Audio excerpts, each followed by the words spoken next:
नमस्कार दोस्तों, हमारी आज की कहानी का नाम है सालगिरह। शालिनी बहू रश्मि का फ़ोन आया था।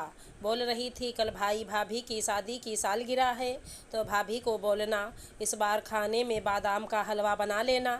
शालिनी की सास उषा जी ने कहा, एक काम करना, 30 लोगों के हिसाब से अभी बादाम भिगो दे, शाम को पीस लेना। उषा जी शालिनी को निर्देश दे रही थी। और साथ में टमाटर का सूप, पनीर टिक्का, बच्चों के लिए पास्ता, मटर आलू की सब्जी, कचौरी, पुलाव, ये सब भी बना लेना। अब दो दो दामाद आने वाले हैं, तैयारी आज से ही शुरू कर दे। शालिनी और अमन की शादी की 7वीं सालगिरह है। शालिनी की 2 ननद और मासी सास के परिवार मिलाकर 30 लोग हो जाते हैं। नहीं माँ जी, इस बार मैं सालगिरह नहीं मनाऊंगी, शालिनी ने बुझी आवाज़ से कहा। क्यों? तुम तो बहुत उत्साह से सारे त्योहार और जन्मदिन मनाती हो, इस बार क्या हो गया? अमन ने पूछा। हाँ बहू, मैंने तो सबको आमंत्रित भी कर दिया है, अब मना नहीं कर सकती। तुम तैयारियां शुरू कर दो, उषा जी थोड़ी नाराज होते हुए बोली। इसी वजह से ही तो माँ जी, सालगिरह कल है और उसके लिए सारी तैयारी आज से ही शुरू करनी पड़ती है। बर्तन निकालना, उन्हें साफ करना, घर की सारी बेडशीट बदलना, हलवा बनाना आज से शुरू करूँगी, फिर कल पूरे दिन भी यहीं करूँगी और परसों फिर सब सफाई करना। सब काम में 3 दिन लग जाते हैं और मुझे समझ भी नहीं आता कि ये मेरी सालगिरह थी। शालिनी एक बार में सारी बात बोल गई।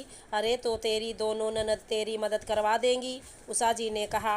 माँ जी, ये तो आपको भी पता है, वे नहीं करेंगी, ना ही आप करने देंगी। पिछले साल ही देख लीजिए, सुबह से रात तक काम पर लगी रही।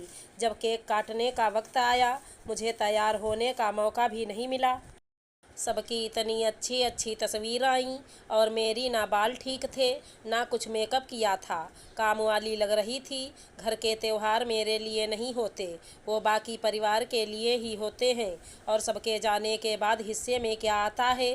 खाने की गंदी मेज जिसकी जूठन तक कोई साफ नहीं करता, और सिंक में पड़े बर्तनों का ढेर जिसे देखकर ही चक्कर आने लगते हैं। पूरी रसोई साफ करके सोने में ही रात के 1-2 बज जाते हैं और मेरे 12। शालिनी रुआसी हो रही थी। इस बार मैंने सोच लिया, इस बार मैं आराम से साधारण तरीके से अपनी सालगिरह मनाऊंगी। शालिनी ने कहा। नहीं नहीं, ऐसा तो नहीं हो सकता, मैंने तो सबको बोल दिया है, उषा जी ने कहा। ठीक है, इस बार हम घर पर नहीं, बाहर पार्टी कर लेंगे, तुम्हें भी एक दिन का आराम मिल जाएगा, अमन ने कहा। नहीं नहीं, बाहर नहीं जाना मुझे, बाहर खर्चा बहुत हो जाएगा, शालिनी ने कहा।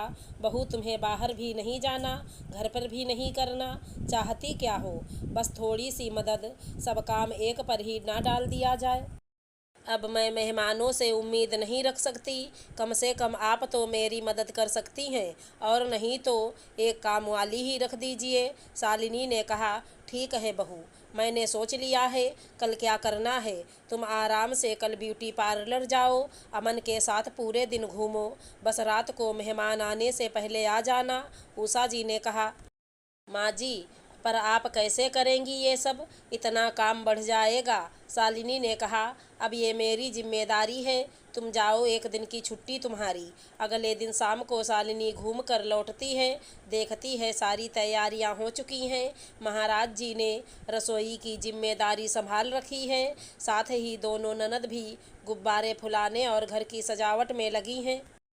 एक बाई भी है जो बर्तन साफ कर रही है। शालिनी का ध्यान एक बड़े से बॉक्स पर गया जिसे गिफ्ट रैप किया हुआ था। जाओ बहू, आज अच्छे से दुल्हन की तरह तैयार हो जाओ, और अमन तू भी तैयार होकर आ, केक काटने का वक्त हो रहा है। शालिनी आज बहुत सुंदर लग रही थी। 7 साल में पहली बार अपनी सालगिरह पर वो इतनी अच्छी तरह से तैयार हुई थी, बिना किसी काम की चिंता के, वरना तो हर साल दूसरों की खातिरदारी में लगी रहती थी। जब सभी ने उपहार दिया, तब उषा जी ने वो बॉक्स को खोलने के लिए शालिनी को कहा। शालिनी बड़े उत्साह से खोल रही थी। देखा, ये तो डिशवाशर है, बर्तन धोने की मशीन। माँ जी, ये शालिनी ने पूछा, ये तुम्हारे लिए है। उस दिन तुमने सही कहा था, चाहे कोई भी त्योहार हो, बहुओं के हिस्से में जूठे बर्तन ही आते हैं। उसी दिन मैंने सोच लिया था मुझे मेरी बहू को क्या तोहफा देना है, उषा जी ने कहा। वहाँ खड़े सभी तालियां बजाने लगे और सास बहू की आपसी समझ की तारीफ करने लगे। अगर हमारी कहानी पसंद आई हो तो चैनल को लाइक शेयर सब्सक्राइब करें। राधे राधे दोस्तों।